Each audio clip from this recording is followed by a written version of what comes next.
Olá pessoal, estamos aqui mais uma vez para trazer mais uma resenha para vocês no nosso canal. E dessa vez eu gostaria de apresentar mais um livro aí ligado à música, que é o livro Memórias de um Legionário, escrito a 6 mãos pelo Dado Villa-Lobos, pelo Felipe Demier e pelo Rômulo Matos, mas que na verdade consiste numa espécie de autobiografia do Dado Villa-Lobos, guitarrista da Legião Urbana. Memórias de um Legionário é a resenha do nosso canal desta vez. Está aqui o livro Memórias de um Legionário, no Dado Villa-Lobos. O livro foi editado pela editora Mauad X e a sua primeira edição é do ano de 2015. Mauad X 2015, Memórias de um Legionário, do Dado Villa-Lobos. Aqui no nosso canal nós já fizemos a resenha da biografia do Renato Russo. Renato Russo, o Filho da Revolução, livro escrito pelo jornalista Carlos Marcelo. Eu acredito que esses dois livros, na verdade, eles se complementam.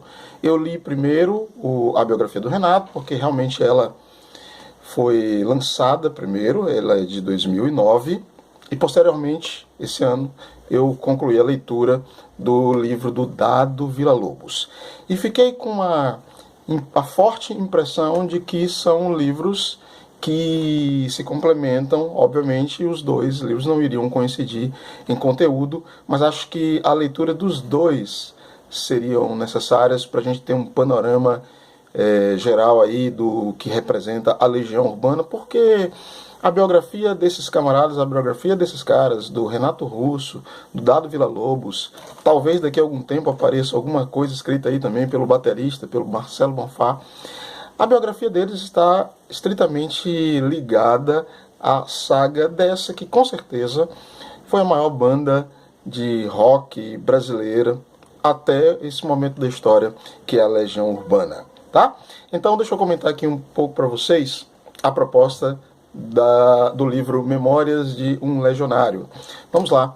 O Dado Villa-Lobos, ele vai iniciar a narrativa desse livro, óbvio, falando de questões estritamente biográficas.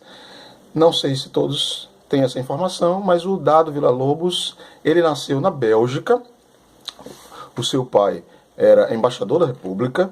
Então o Dado nasceu na Europa, nasceu na Bélgica, e na sua infância o Dado se mudou morou em muitos países, se mudou diversas vezes. Morou na Bélgica, morou na França, depois veio para a América do Sul, passou algum tempo no Uruguai, e aí, nos idos da sua infância, é que o Dado vai se estabelecer e crescer na capital federal do Brasil, então Brasília. Então a primeira parte do livro o Dado vai dedicar a narrar aí os pormenores da sua criação, o contato com a música no contexto da sua casa, os primeiros envolvimentos com música, as dificuldades que ele enfrentou na Europa. Enfim, a primeira parte do livro, os primeiros capítulos, se dedicam a narrativas de teor bastante pessoal, centrado especificamente no Dado. Depois dessa primeira parte, o Dado vai iniciar o seu encontro com Renato Russo e com o Marcelo Bonfá, né, que foi o primeiro núcleo duro, como a gente costuma dizer, da Legião Urbana. E o livro, então, vai ganhar ares de narrativa dessa banda e da sua história no Brasil. A história do Dado, a partir daí, vai se confundir com a história da própria banda. O Dado Villa-Lobos ingressou na Legião Urbana com 18 anos de idade, muito jovem, e eles gravam o primeiro disco no Rio de Janeiro, e aí começa, isso era o ano de 1985, quando sai o primeiro disco da Legião Urbana. A partir de então, o Dado vai contar detalhes bastante interessantes, coisas que eu acho que ficaram de fora da biografia do Renato Russo. O Dado vai contar detalhes muito legais sobre os primeiros shows, sobre a primeira apresentação em São Paulo, numa casa chamada Napalm, sobre as primeiras turnês pelo interior do Brasil. O Dado, como músico, como guitarrista, ele vai trazer informações muito interessantes sobre o próprio processo de composição da Legião Urbana.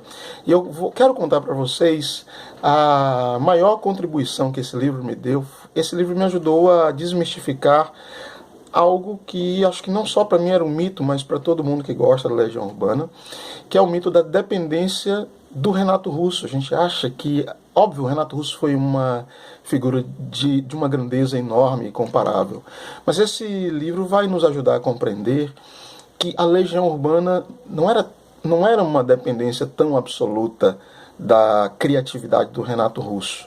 O Dado e o Bonfá tiveram também, o Dado especialmente, uma responsabilidade muito grande sobre o processo de composição da Legião. O Dado aqui vai dizer, por exemplo, que o Renato era um maravilhoso letrista, mas a maioria dessas músicas, dos grandes hits da Legião que nós conhecemos, eles eram compostos, a parte instrumental era composta completamente antes, a despeito do trabalho do Renato. Era composta pelo Dado e pelo Bonfá. Esse material era entregue ao Renato. O Renato, então, colocava as letras em cima dessa base musical que já vinha pronta. E nós não podemos separar o sucesso da Legião, nós não podemos, atrelar unicamente o sucesso da Legião à maestria, à poesia, à beleza das letras do Renato. A maestria, a poesia e a beleza das letras do Renato têm que ser analisadas no contexto de arranjos, de melodias belíssimas. Muito interessante, arranjos musicais, melodias muito simples. Todo mundo consegue tocar a maioria das músicas do Legião, quem está aprendendo a tocar violão. As músicas do Legião são o maior barato, porque elas são muito fáceis de serem tocadas. Mas veja que interessante, né? É a simplicidade da composição do Legião Urbana, junto com a maestria, com a beleza e com a poesia das letras do Renato, que fizeram da Legião o que a Legião se tornou o maior grupo, a maior banda da história do rock brasileiro. O Dado, além disso, vai dar alguns detalhes sobre a difícil convivência com o Renato. Óbvio, eu não vou detalhar tudo, senão você não vai ler o livro. Eu quero que você leia o livro. Mas o Dado vai trazer alguns detalhes muito interessantes de conflitos, por exemplo, entre o Renato Russo e a esposa do Dado, que era até então a produtora da banda, a Fernanda. Isso vai nos ajudando a ver um pouco melhor do perfil pessoal, psicológico do próprio Renato, embora o livro seja centrado no Dado Villa-Lobos, né? Então é um material bastante interessante. Nós sempre temos curiosidade sobre os últimos dias do Renato, e o Dado vai contando como é que foram esses últimos dias, vai falando inclusive do seu próprio envolvimento, como aqueles dias nublados, né? Aqueles dias cinzentos, o efeito que aqueles dias produziram no próprio Dado. Ele vai fazer uma narrativa detalhada dos últimos dias do Renato Russo. Mas o mais interessante é que o Dado coloca muito bem o fim da Legião como um ciclo da sua vida que, encerrando-se, não encerrou o processo de criatividade e de produtividade musical do próprio Dado Villa-Lobos. Então ele vai nos narrar aqui também de outros projetos pessoais que ele toca, da sua gravadora, que já existia inclusive na época da Legião e que ele teve continuado, do seu envolvimento, do seu incentivo a bandas alternativas aí na cena do rock nacional. E o livro termina mais ou menos com essa pegada, que é uma pegada, apesar de o livro terminar narrando a morte do Renato, mas o livro termina com essa pegada de abertura, de renovo e de esperança. Então, para os fãs da Legião Urbana, eu acho que é uma leitura que vale muito a pena. Memórias de um Legionário, Dado Villa-Lobos, Felipe Demier e Rômulo Matos. Eu espero que você tenha gostado de mais essa resenha aqui no nosso canal. Se você gostou, por favor, curta aqui embaixo. Se você ainda não fez, se inscreva também no nosso canal e nos ajude a divulgar esses conteúdos para mais pessoas. Muito obrigado por assistir e até a próxima.